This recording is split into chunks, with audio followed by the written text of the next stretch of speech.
Magandang araw po sa ating lahat. Ngayon ho ay July 9, araw po ng Thursday taong 2026 at ganap na pong alas 10 impunto dito po sa Pilipinas, Luzon, Visayas at Mindanao. Magandang araw po sa inyong lahat. Ganon din sa ating mga mahal na kababayan ng mga overseas Filipino workers at Filipino migrants. Saan man po kayong panig ng mundo, isang magandang araw po sa inyong lahat. Ating pong paksa ngayong araw ang pamagat, A Dark Shadow of Doubt. A Dark Shadow of Doubt dito sa nagaganap na impeachment trial katatapos lamang ng unang linggo. Monday, Tuesday, Wednesday ang pagdinig, simula po alas 2 ng hapon. At ngayon nga ho, ay araw na ng Biyernes, recess po ang impeachment court and they will resume the impeachment trial by next week. Same schedule, Monday, Tuesday, and Wednesday beginning 2 p.m. Pero talakayin po natin yung mga naganap ngayong unang linggo ng impeachment trial, Monday, Tuesday, and Wednesday. At ito nga po ang aking pananaw. Mayroong dark shadow of doubt daan po sa impeachment court bilang isang institusyon, bilang isang korte. Ano ho ba muna yung shadow of doubt? Yung shadow of doubt ho, ito po yung it blocks clarity, it blocks hope, hinaharang nito. Yung clarity, hinaharang nito, pinalalabo nito yung pag-asa, pinalalabo nito yung tiwala. Bakit?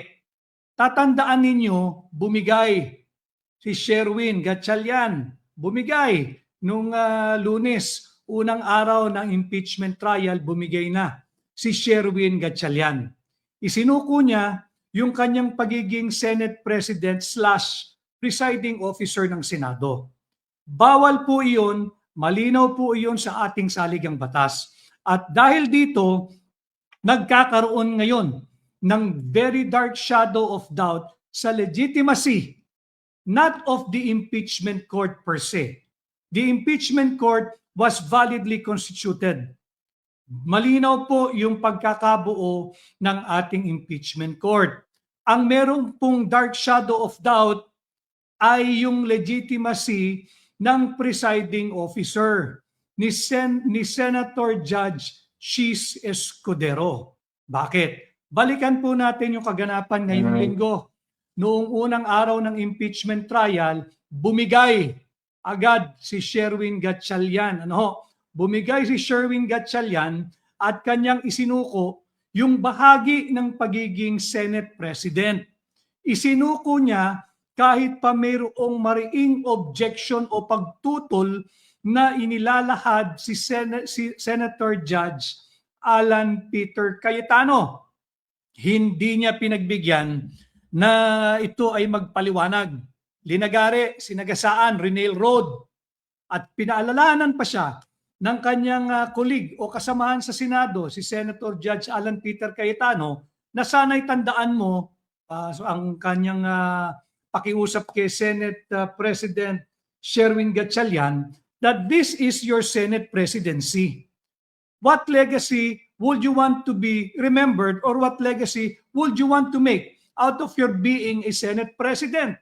Gusto mo bang maalala ka ng taong bayan na isang Senate President na natsope, bumigay, umiwas, tumakas sa iyong pananagutan bilang presiding officer ng impeachment court? Kanya ngayon, meron pong duda doon sa mga naging ruling ng presiding officer. Bakit? Sapagkat noong Lunes kasama natin si Attorney Israelito Bobettorion, naghain ang base po dito sa ating existing petition for certiorari and prohibition. Matagal na pong na-file yun. Buwan pa po ng Abril, I believe. At yun nga ho ay kini-question natin yung tinanggal po yung constitutional guardrails doon sa ginawang pagdinig sa mababang kapulungan sa mga impeachment complaint laban kay Vice President Inday Sara Duterte. Hindi ho nakapag-issue ang Korte Suprema doon ng temporary restraining order. Subalit, live pa po yung kaso, buhay pa. Docketed po iyon, if I am not mistaken, it's E-05546 na nakabinbin po ngayon sa Korte Suprema. So ito yung ating pamagat, a dark shadow of doubt. Ito po yung maitim na ulap na bumabalot dito sa legalidad ng pagtatalaga kay Senator Judge Chis Escudero bilang presiding officer ng impeachment court. Balikan nun natin yung kaganapan nitong buong linggo. Nung Lunes, maagang bumigay si Sherwin Gatchalian. Sinuko niya yung bahagi ng kanyang mandato bilang Senate President na maging presiding officer lang naman ng impeachment court during the impeachment trial. Kanya nagbunsod ito ng pagfa-file o paghahain namin nung Lunes ng very urgent manifestation with motion. Ano po yung ating hinihiling doon? Sapagkat nailagay, it has placed in serious doubt itong legitimacy of the authority of the presiding officer of the impeachment court during the impeachment trial. And we are referring to the authority of Chis Escudero. Bakit? Alam ho ninyo, malinaw sa ating saligang batas na diskurso na natin dito, balikan lang ho natin ng kaunti. Yung Article 11, Section 6, malinaw dyan na tanging kapag ang Pangulo ng Republika ng Pilipinas lamang ang nasasakdal o binibistahan ng impeachment court, yan lang ang tanging pagkakataon kung saan ang Chief Justice ng Republika ng Pilipinas at hindi ang Senate President ang magiging presiding officer. Pero kahit presiding officer ang Chief Justice, during the trial of an incumbent President of the Republic of the Philippines, wala siyang bilang, hindi siya maaaring bumoto. Ngayon, nadiskurso na rin natin dito yung Constitutional Commission deliberation, records number 42, taong 1986, araw ng July 28. Malinaw yan, July 28, 1986. Nagkaroon ng debate, deliberasyon diyan sa Constitutional Commission sa pagitan ni dating COMELEC Commissioner or Chairman Munsod at ni dating Chief Justice Davide. Naisa nang magpanukala ni Chief Justice Davide na linawin yung una niyang pananaw na mayroong vacuum doon sa artikulong ating pinag-uusapan ngayon.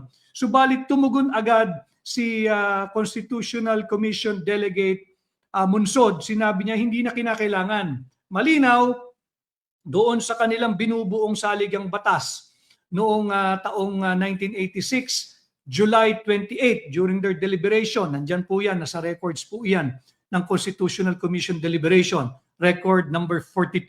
Malinaw ho yan, July 28, 1986. Sinabi niya hindi na kailangan, malinaw na. Tanging pagbibista sa Pangulo ng Republika ng Pilipinas lamang na hindi magiging presiding officer ang Senate President. Magiging Chief Justice ang presiding officer. Nasaksihan natin yan nung panahon ni dating Pangulong Joseph Erap Estrada. So malinaw, in all other trial of any impeachable officer, it should be the Senate President who shall be the presiding officer and no other, to the exclusion of all other senator judges. Mali yung ginawang pagsuko, pag-iwas, pagtakas ni Senator Judge Sherwin Gatchalian sa kanyang katungkulan bilang presiding officer. Malinaw yan. Malinaw na malinaw yan. Hindi maunawaan, hindi lamang ako, kung hindi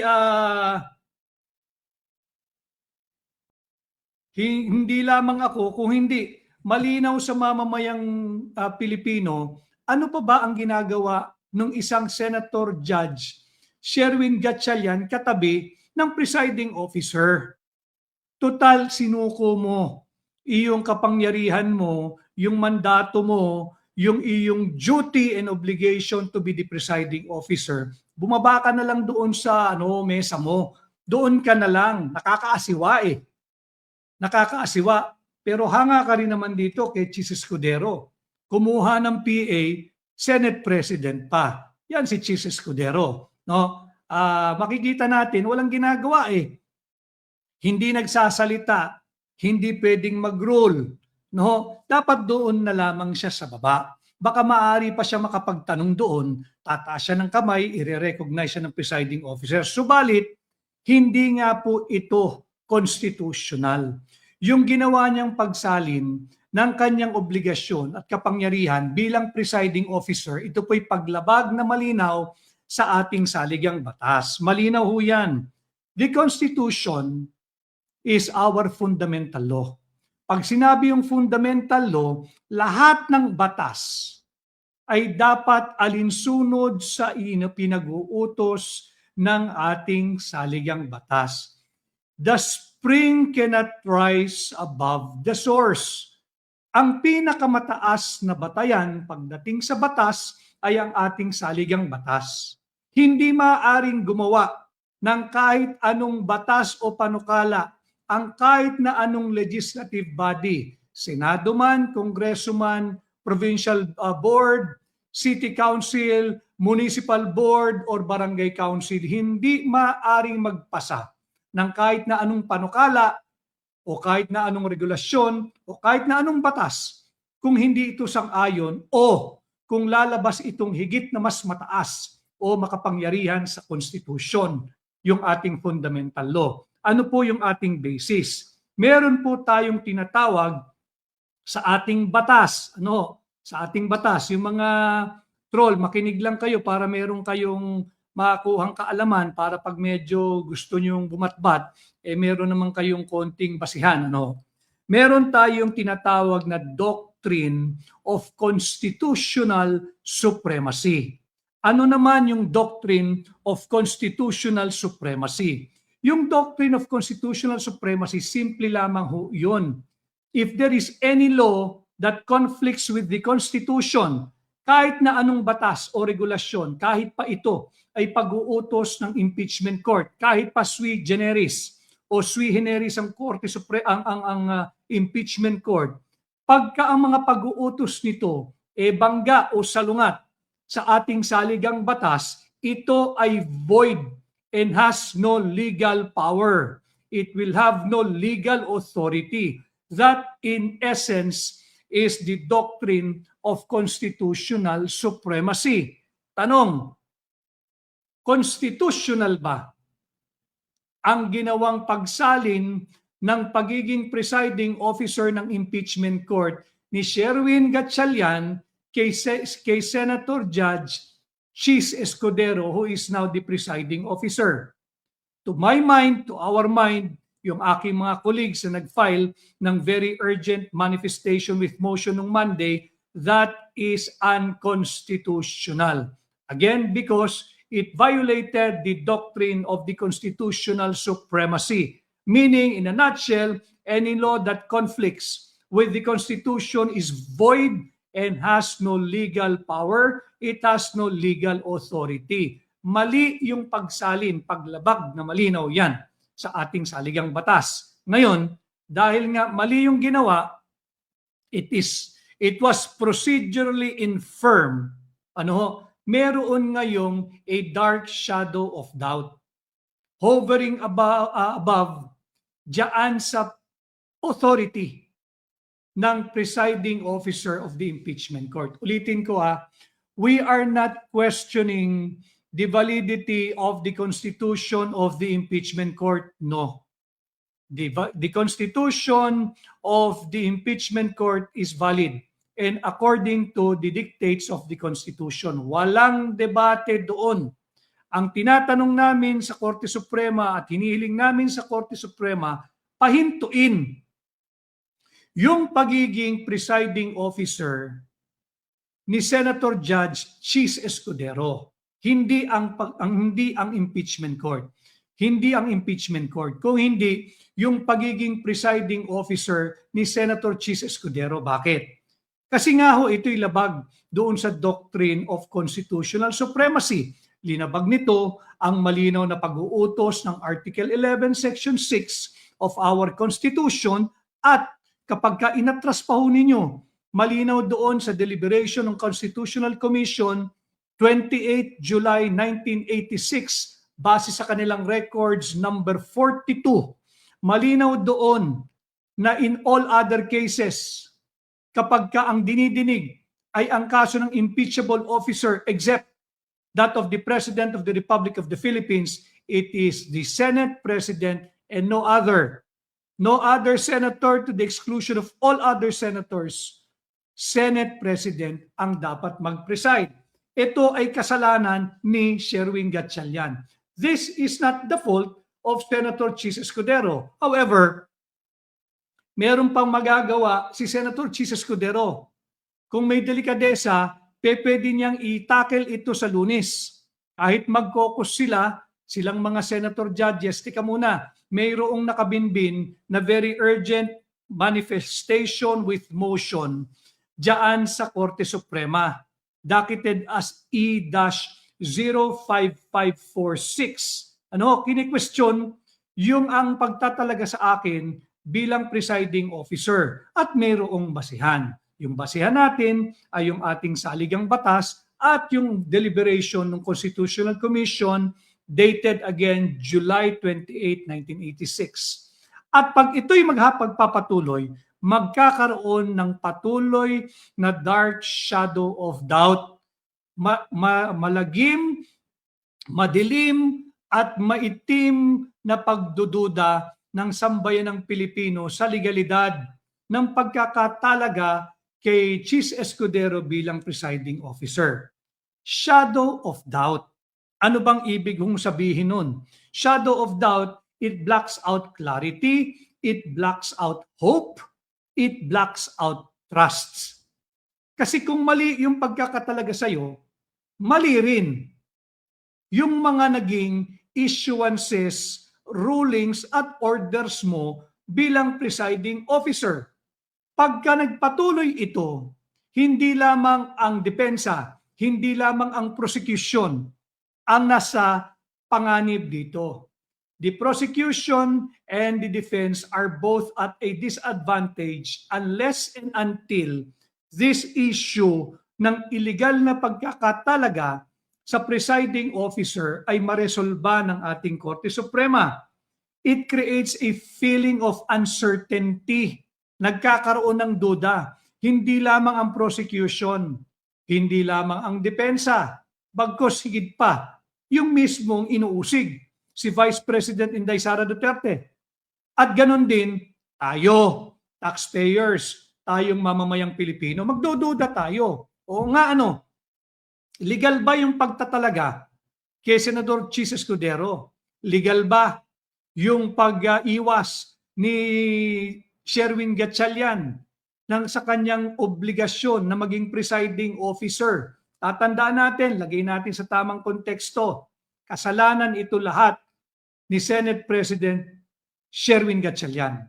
Sapagkat nung nagkaroon sila ng botohan, alam naman niyang duly constituted na ang impeachment court.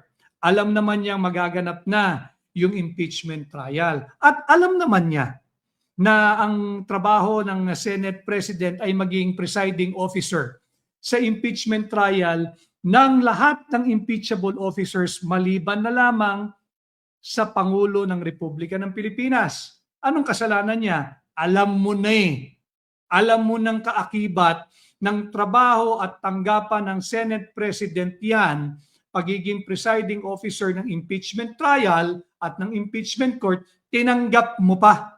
Alam mo nang hindi mo kaya yung hamon. Alam mo nang hindi ka equipped.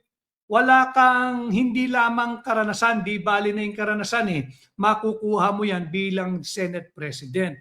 Pero wala kang kakayahan na maging presiding officer. Alam mo yan, ramdam mo yan, at nasa diwa mo yan. Alam mo yan, pero tinanggap mo pa rin. Meron pa siyang mga statement nung simula na handa raw siya na maging presiding officer. Kung handa ka, dapat gumawa ka ng ruling na hindi ka pumapayag na magkaroon ng botohan para sa bagong presiding officer bukod sa katauhan ng Senate President. Ano? Yan yung dapat nating tutukan, mga kababayan. Ngayon, pagka mayroong shadow of doubt, it creates a feeling of uncertainty, again, both to the prosecution and the defense, especially yung inaakusahan, yung inuusig, si Vice President Inday Sara Duterte at tayo, taxpayers. We are shouldering the cost of the daily, Monday, Tuesday, Wednesday. Hindi naman natitigil yan, yung hearing lang. Yung trial proper lang ang nagre-recess, pero tuloy ang trabaho ng impeachment court ng Thursday, Friday, Saturday, Sunday. Tayo ang pumapasan, tayong taxpayers ang nagbabayad niyan. Mano ba naman nabigyan tayo ng isang pagdinig na naaayon sa saligang batas? Ano ho?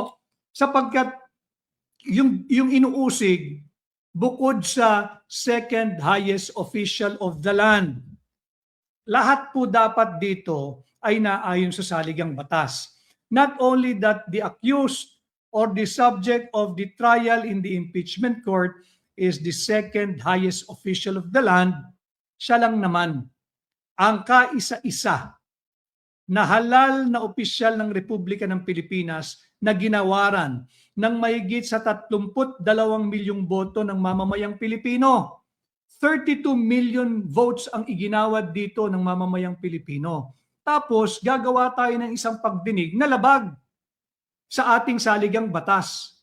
Yes, I am questioning yung pagtatalaga kay Senator Judge Chis Escudero. Hindi sa impeachment court. Nandyan yan, trabaho ng Senado yan eh. Pag sumampa yung articles of impeachment, wala silang pwedeng gawin. Hindi sila pwedeng umiwas.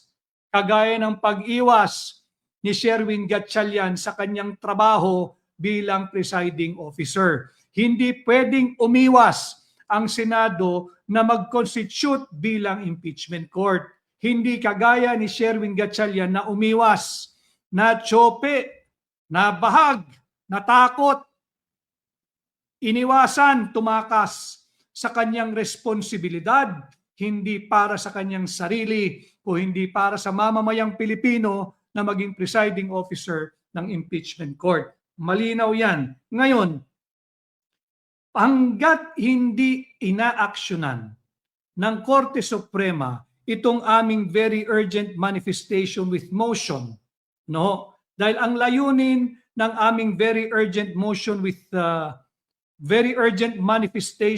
motion, ang layunin lamang ho nito ay to preserve the constitutional integrity of the impeachment process every step of the way.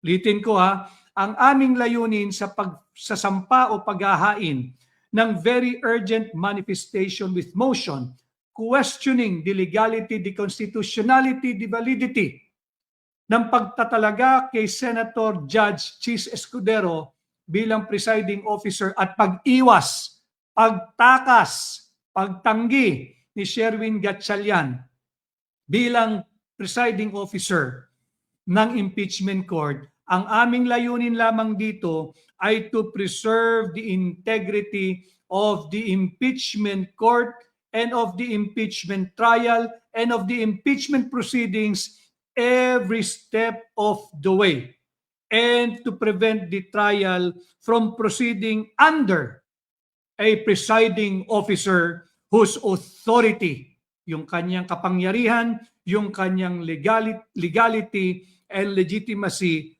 remains under serious and unresolved constitutional challenge. We are challenging yung kanyang authority.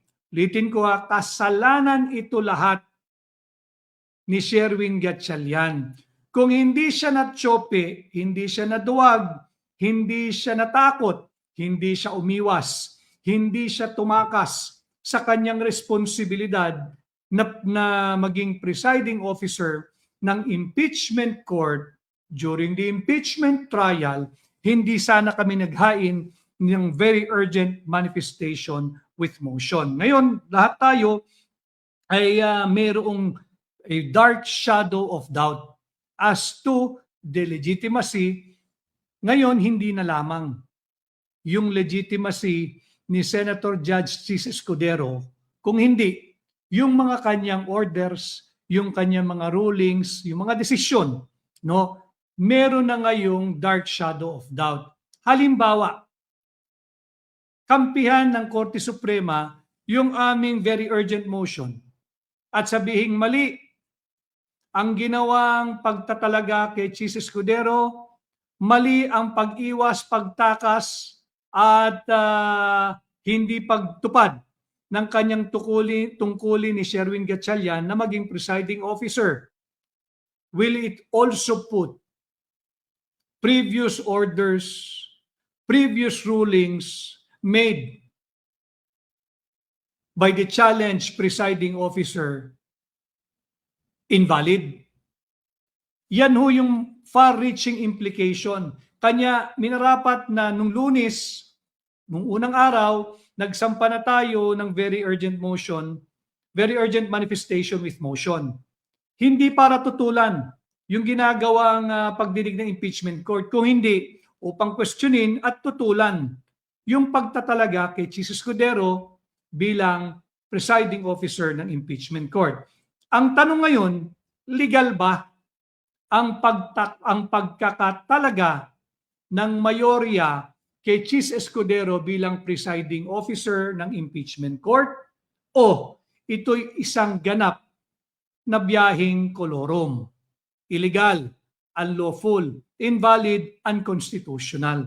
That is the challenge that we have presented last Monday sa Korte Suprema. No? Yan yung unang